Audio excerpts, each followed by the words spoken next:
સીતારામ બધાઈને વહેલી સવારના કોલેજે પહોંચી ગઈ. ચોથો માળના પગથિયે બીજા માળના ચડાઈ ગયા. હવે ત્રીજા માળના ચડું. ચોથે માળે અમારી હાઈસ્કૂલ છે. પહેલો ને બીજો માળ છે ને એ કોલેજ છે. ત્રીજા માળે પ્રાથમિક શાળા છે. એ ચોથે માળે હાઈસ્કૂલ છે. અત્યારમાં છે ને ભૂલામણી જેવું જો દેખાડું બધી. આમ તો હું મૂકતી હોય ક્યારેક ક્યારેક કોલેજના વિડીયો. આમ અહીંયા જેનો 10મા 12મા નંબર આવ્યો હોય ને એ ભૂલા પડે. જો અત્યારમાં છોકરીઓના અવાજ ને આવે છે. થઈ ગયો આવે છે જી આવડું મોટું કોલેજ. અત્યારમાં ધડબડાટી સવારમાં હાથ થાય ને ત્યાં બોલવા માંડે. સવારના 7થી લઈ અને સાંજના 7 સુધી કન્ટિન્યુ કોલેજની અંદર આવી દોડ હોય. પગથિયે ચડી લઈએ ને ત્યાં શ્વાસ ચડી જાય. એક વખત ચોટીલાને ડુંગર ચડતી હતી, એક વખત ચડાણું. હવે પાછી ઈચ્છા છે કે એક વખત હજી જવાનું છે દર્શન કરવા. બહેનોને આજે સ્કૂલનો બોર્ડ અમારી હાઈસ્કૂલનો આની અંદર ઊંધો દેખાય. જયશ્રીબેન વિરમભાઈ ગોઠાણીયા અમારી કોલેજ છે. કોલેજ, પ્રાથમિક શાળા, ઇંગ્લિશ મીડિયમ, હોસ્ટેલ બધું ભેગું. આવી ગઈ હાઈસ્કૂલ. હાઈસ્કૂલ છે આખી. અહીંયા અમે હવે આવશે અમારો સ્ટાફ રૂમ.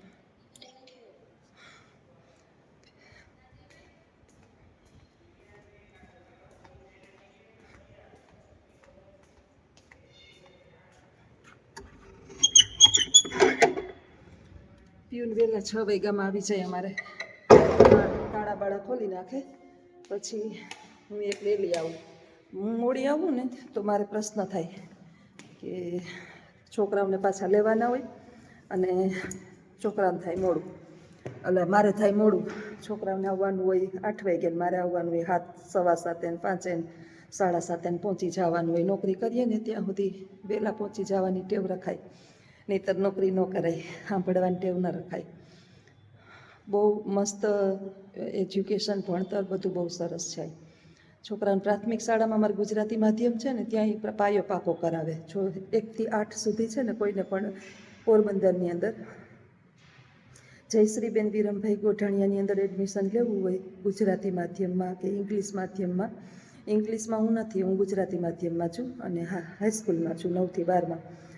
અને નીચે જે છે એ બે ભેગું જ સંકુલ છે અમારે ગુજરાતી માધ્યમ. 1 થી 8ની અંદર પહેલાં ધોરણથી જો બેહાડી દીધું હોય નાના છોકરાઓને 8 ધોરણ સુધી તો એનો પાયો બહુ પાકો થઈ જાય. કારણ કે બધા વેલ એજ્યુકેટેડ શિક્ષકો, પ્રિન્સિપાલે પ્રાથમિક શાળાને બહુ સારા છે અને અમારે સારા જ છે. બહુ જ બધી બાબતનું ધ્યાન રાખે.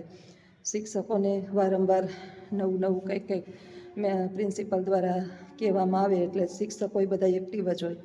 અને હું તો છેલ્લા 20 વર્ષથી નોકરી કરું એટલે A1 ગ્રેડની અંદર અમારે ગયા વખતે છે ને 10મા ધોરણની અંદર A1 ગ્રેડમાં કંઈક 100ની કે 150ની સંખ્યા ત્યાં 120ની, એમાંથી 12 જણા તો A1 ગ્રેડમાં આવ્યા હતા. 99 PR વાળા, 100માંથી 100 લેવાવાળા. બબે હું જે વિષય ભણાવું એમાં 100માંથી 100 આવ્યા હતા એક વિદ્યાર્થીને. સંસ્કૃતની અંદર, ગણિતની અંદર, વિજ્ઞાનની અંદર. પ્લસ જે છે એ A2 ગ્રેડવાળા. અને નાપાસની સંખ્યા તો લગભગ એમ કહીએ ને કે આમ 1-2 કદાચ થતા હોય તો, લગભગ નથી થતા. એટલે સારામાં સારું એજ્યુકેશન ને એ બાબતની અંદર એડવર્ટાઈઝ નથી કરતી, પણ ઘણા પૂછતા હોય.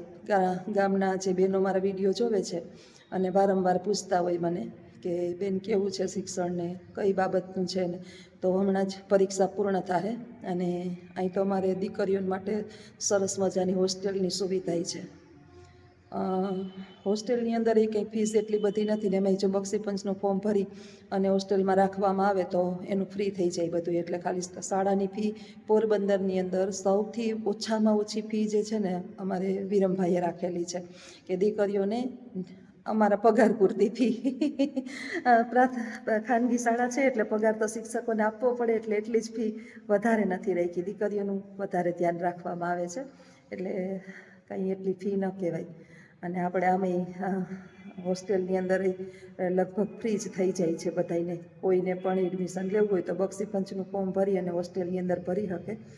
અને બીજું કહું ને તો અહીંથી નીકળેલી અત્યારે અમારી દીકરીઓ જે છે ને, અમારે એની નીચે કોલેજની અંદર સીધી પ્રવેશે.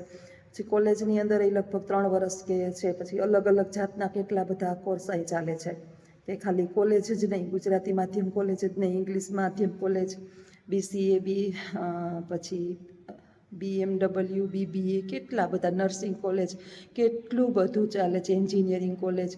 એટલે ક્યાંય છોકરીઓ પાછી ન પડે. પ્લસ અમારે એક શાંતિબેન ભૂતિયા કરીને છે, એ ફિઝિકલ ટ્રેનિંગ આપે, બધી સ્પોર્ટ્સના ઓફિસર છે. અને ન જેવી ફી, બહુ એટલી બધી ફી એની છે નહીં. ચાર્જ બપોર પછી કોઈને પોલીસમાં, આર્મીમાં કે કોઈ પણ જગ્યાએ જવું હોય તો એની અંદર પણ એ ફી જે છે એ નજીવી છે. અને આપણી છોકરીઓ અત્યારે લગભગ 15 કે 20 લગભગ શાંતિબેનના અંડરની અંદર પોલીસવાળા છે, આર્મીમાં, BSFમાં કેટલી બધી છોકરીઓ અત્યારે ફરજ ઉપર છે. તો એક ગૌરવની વાત કહેવાય. અત્યારે આપણી છોકરીઓ મુંબઈની અંદર નેવીમાં છે, દિલ્હીની અંદર નેવીમાં વયું ગયું છે, ગ્વાલિયરની અંદર છે, કેટલી બધી જગ્યાએ 18, 19 કે 20 વર્ષની વયે તો એ ગવર્મેન્ટ જોબ કરતી થઈ ગયું છે. તો એક સારી બાબત કહેવાય કે છોકરીઓ પોતાના પગ ઉપર નિર્ભર બની ગયું. અને જીવનની અંદર કોઈ દિવસથી બોજરૂપ એના મા બાપ ઉપર ન બને કે ભવિષ્યમાં સુખ આવે કે દુઃખ આવે. જો આપણું ભવિષ્ય આપણે ખોલીને જોયું નથી. માતા પિતાના ઘરની અંદર ગમે એટલું સારું હોય ને, તો આપણે માતા પિતા છોકરાઓને કોઈ દી એવી શિખામણ ના આપીએ કે આપણે કાંઈ ભણવાની જરૂર નથી, આપણે બહુ સારું છે. જો એનું ભવિષ્ય શું છે ને આપણને ખબર નથી. દહેજ આપવું કે બહુ વધારે કરિયાવર આપવો કે 20 તોલા 25 તોલા હોનું આપવું ને એ નહીં ટકે. પણ એને તમે એજ્યુકેશન આપશો ને તો એની ભાવિ પેઢી, એના 2 કુળ, આ બધુંય તરશે.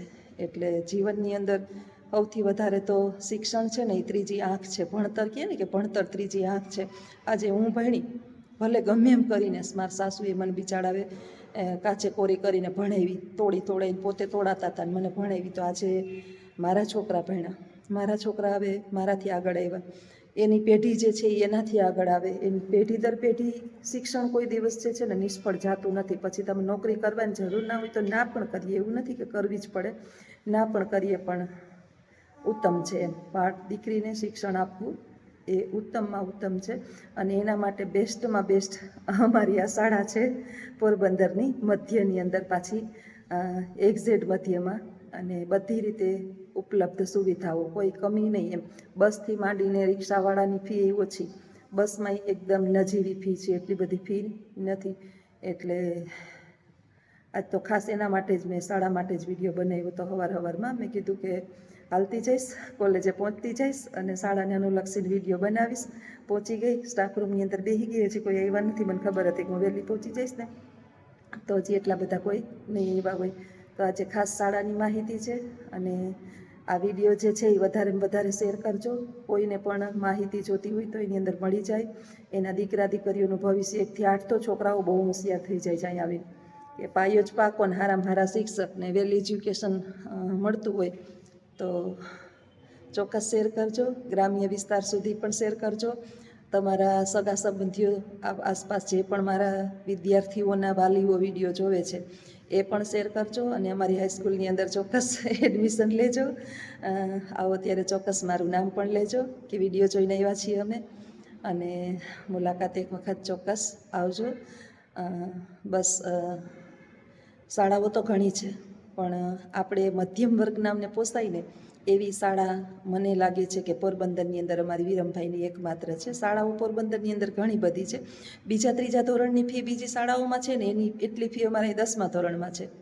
બીજી શાળાઓમાં 1, 2ની જેટલી ફી છે ને એટલી અમારે 10મા ધોરણના છે. ફી તો થોડીક રાખવી જ પડે, કારણ કે પ્રાઇવેટ શાળા છે ને, શિક્ષકોને અમને જ પગાર આપવા પડે એટલે ફી થોડી ઘણી તો રાખવી જ પડે. તો આજનો વિડીયો અહીં પૂર્ણ કરું.